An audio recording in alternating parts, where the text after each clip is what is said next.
Hello everyone, welcome back to the video lecture of software engineering. So we are discussing on Agile principle. There we have already discussed the first principle of Agile development, that is extreme programming technique. So today we are going to discuss how to manage the Agile development process. As we know that for each and every work there should be a manager. The responsibility of the manager is to manage the work. That means how to do that work, how to carry that work to get a desired product. So that is why we need the management skill.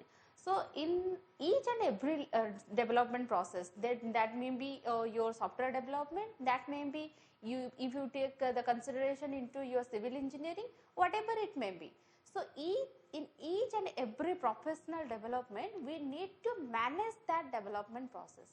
So let's see what are the process for Agile development management. So Agile project management, the principal responsibility of software project managers is to manage the project so that the software is delivered on time and within the planned budget for the project. So this is what the feasibility study. So in case of feasibility study, when we have some work, when my client asks for to develop a software, the first step is to feasibility study.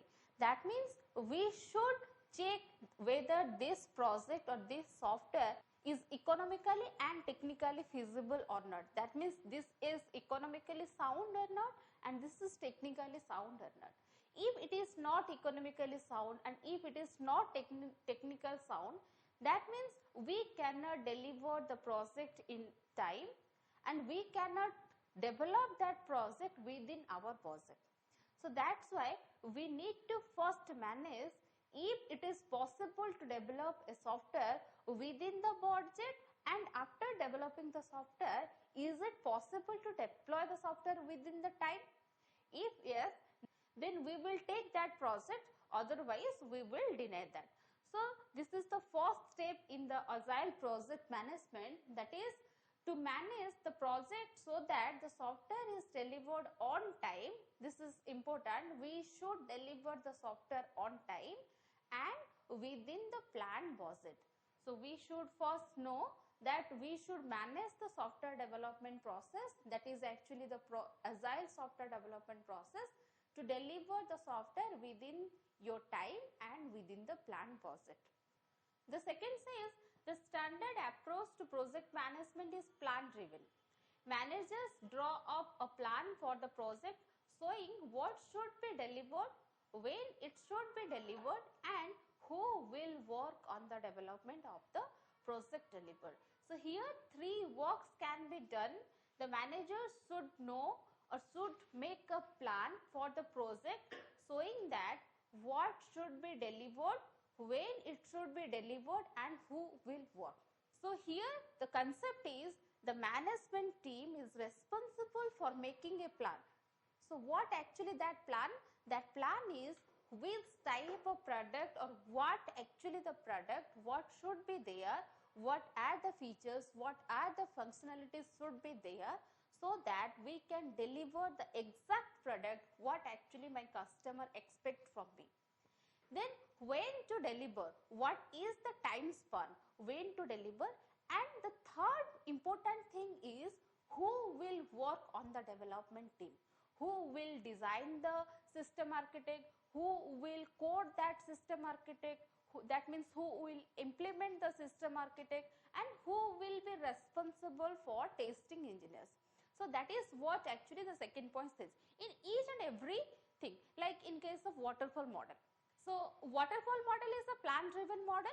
So before the development process has been started, we should make a plan how to carry out these plans, what actually my customer expect from me, so that I should deliver an exact product to the customer, and when I will deliver the product, and who are my development teams. So that is the second thing.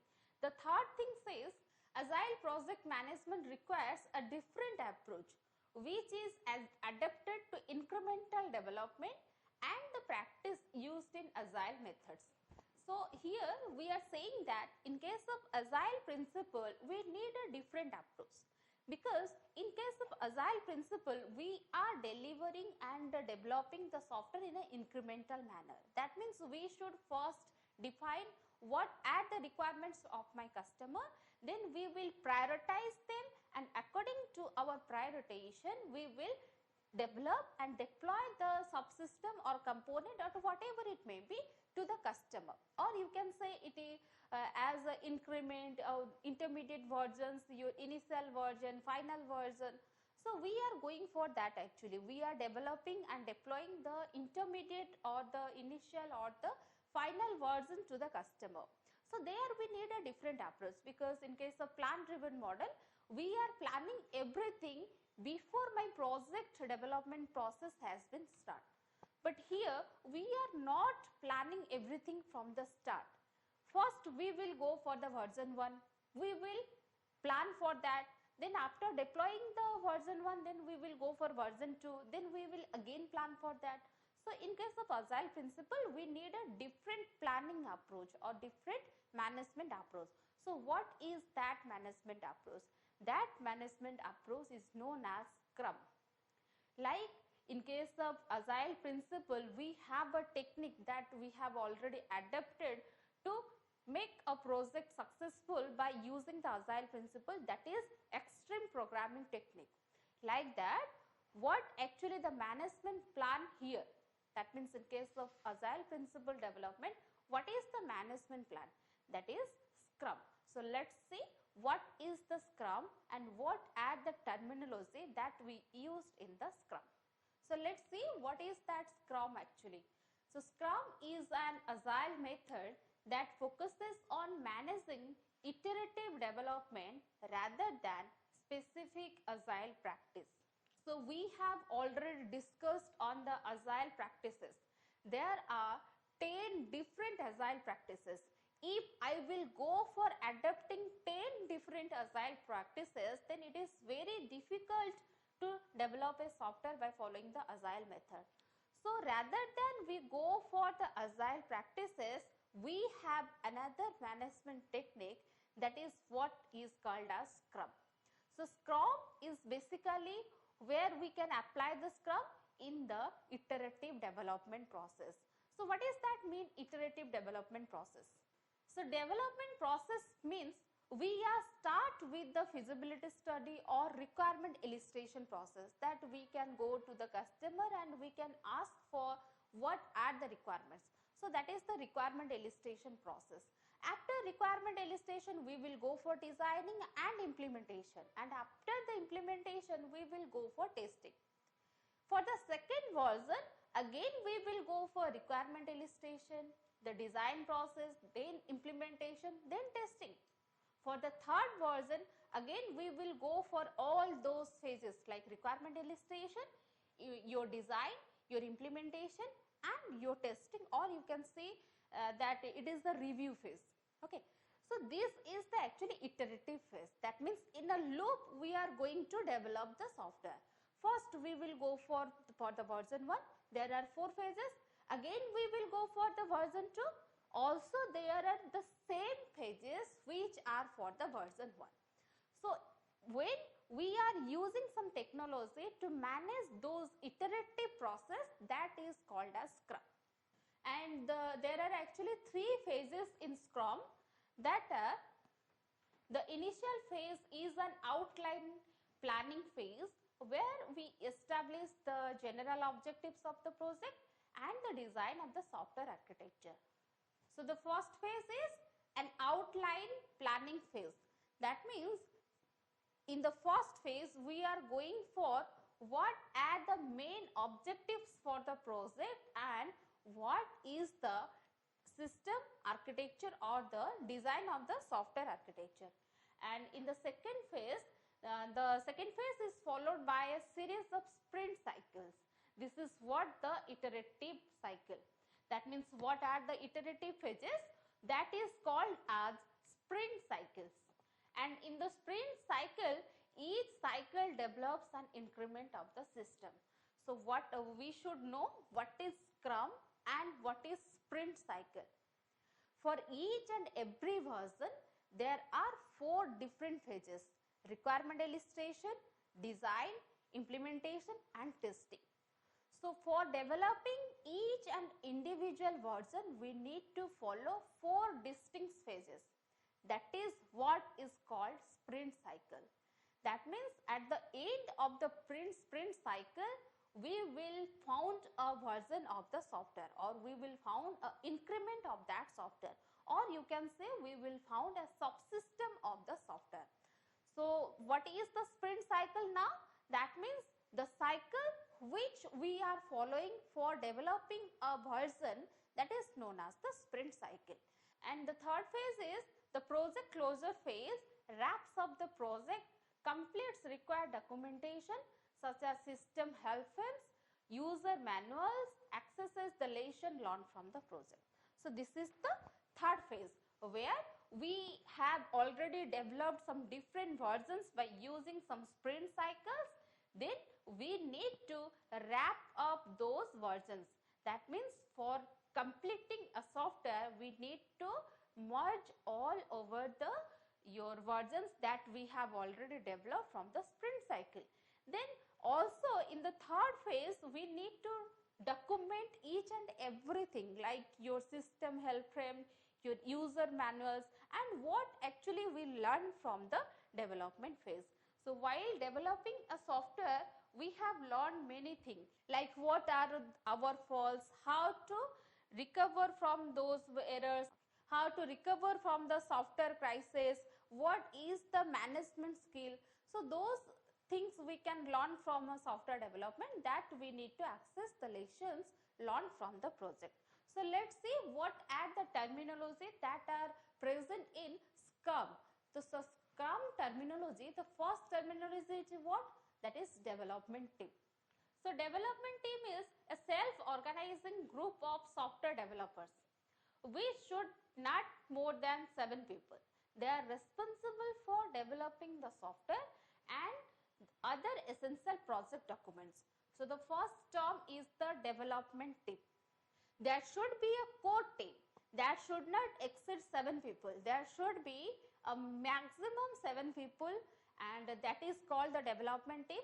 They are responsible for developing the software by approaching the extreme programming technique or your agile software development technique, and they are also responsible for making the documentation. Whatever the necessary document are there, the development team are responsible for that. So there are 2 work of development team. The first one is developing the software by approaching the agile software development, and the second thing is for the documentation purpose. And the second terminology is potentially shippable product increment. So that actually we have already covered, but here the term is potentially shippable product increment. So we should remember these technical terms.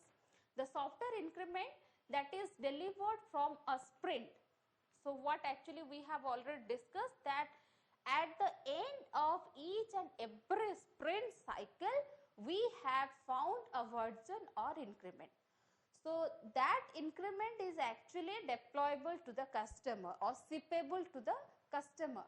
So the idea is that this should be potential shippable, which means that it is in a finished state and no further work such as testing is needed to incorporate it into the final product. In practice, this is not always achievable. So here the term potential shippable is actually a technical term, and it is not practically possible that each and every version should be potentially shippable. So potential shippable means what? At the end of each sprint cycle, we have the increments or we have some versions. So the version should be fine. That means no rework should be done with that version. The version is completely ready. When we go for wrap up the versions, there we don't need further testing. So the version should be potentially shippable, potentially deliverable, potentially deployable. That means if I will go for wrap up those versions, there is no need of retest. So if I will go and merge them, they will also work.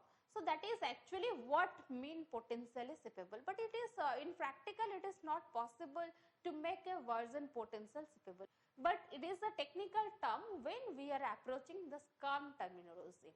And your third is product backlog. So product backlog is actually a to-do list. That means this is a list of to-do items which the Scrum team must tackle.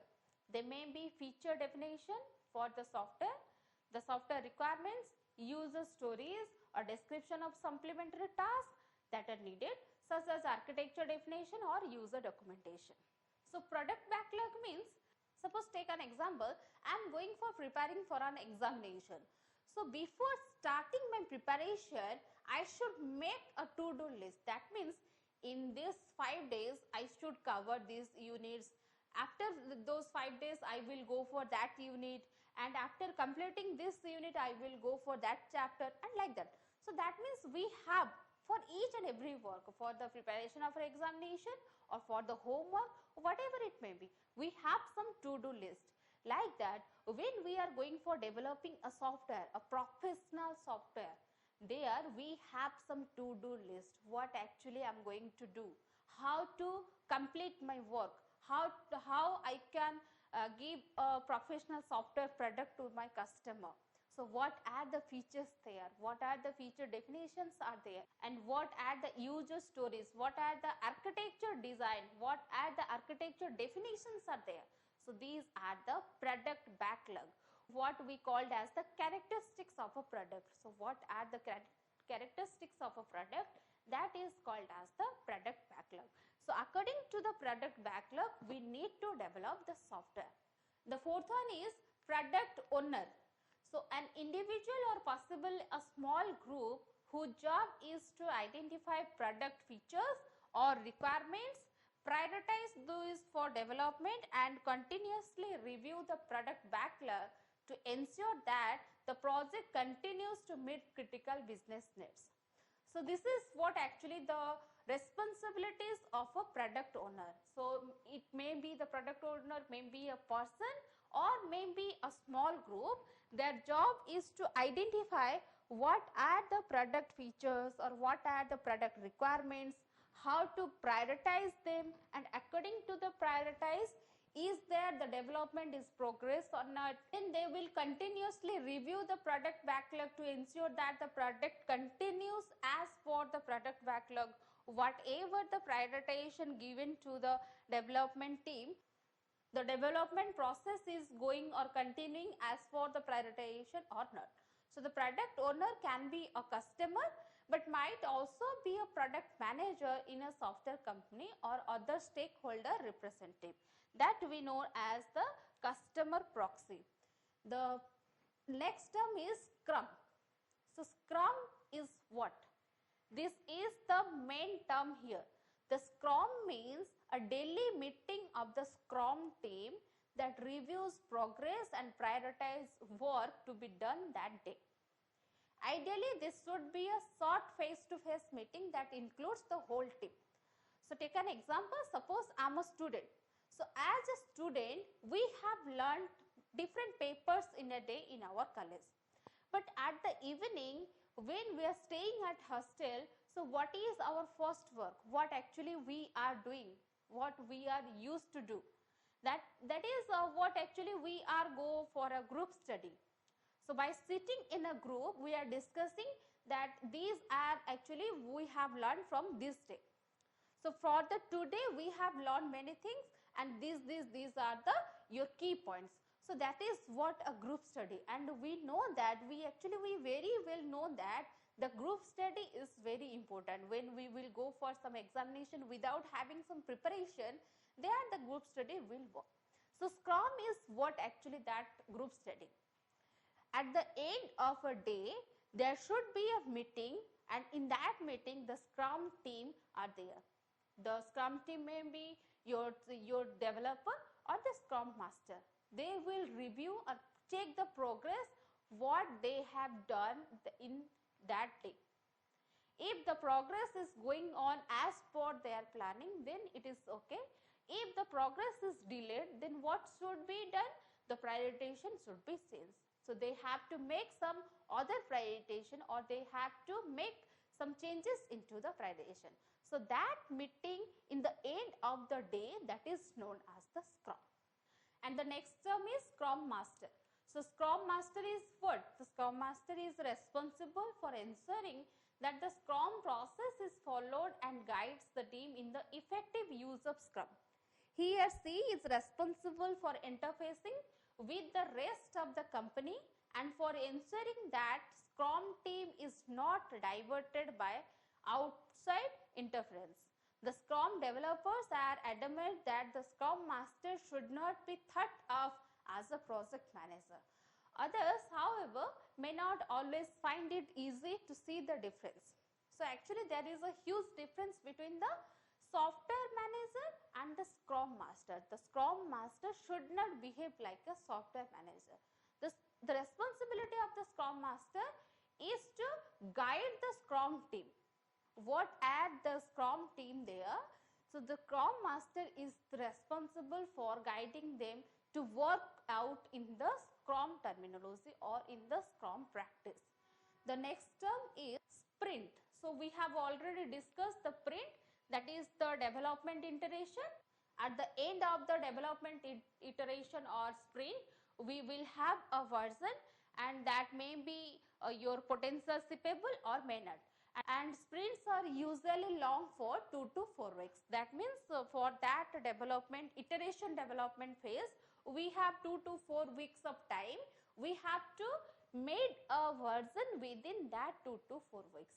So that's why we are going for deploying the version to the customer in every 2 weeks. And the last term is velocity. So an estimate of how much product backlog effort that a team can cover in a single sprint. That means from the product backlog, we have already defined what are the product features. So in a single sprint, how many product backlog will be implemented? That is known as the velocity. Understanding a team's velocity helps them estimate what can be covered in a sprint and provides a basics for measuring improving performance. So this means, suppose take an example. If I will ask you to cover a unit in a single day, so that will be very difficult. So I should first check how much you can cover in a single day.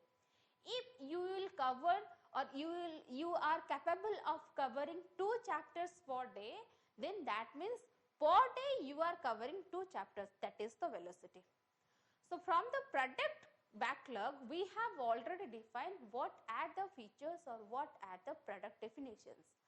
So in a single sprint, how much product backlog or how much product features can be covered, that is the velocity.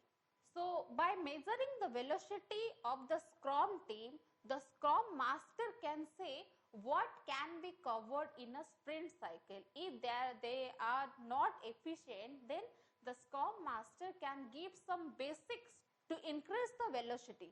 So this is what the terminology we have already used in the Scrum technique. In our next class, we will go for the sprint cycle and what are the benefits of the Scrum. So do remember all these technical terms. Have a great time. Thank you.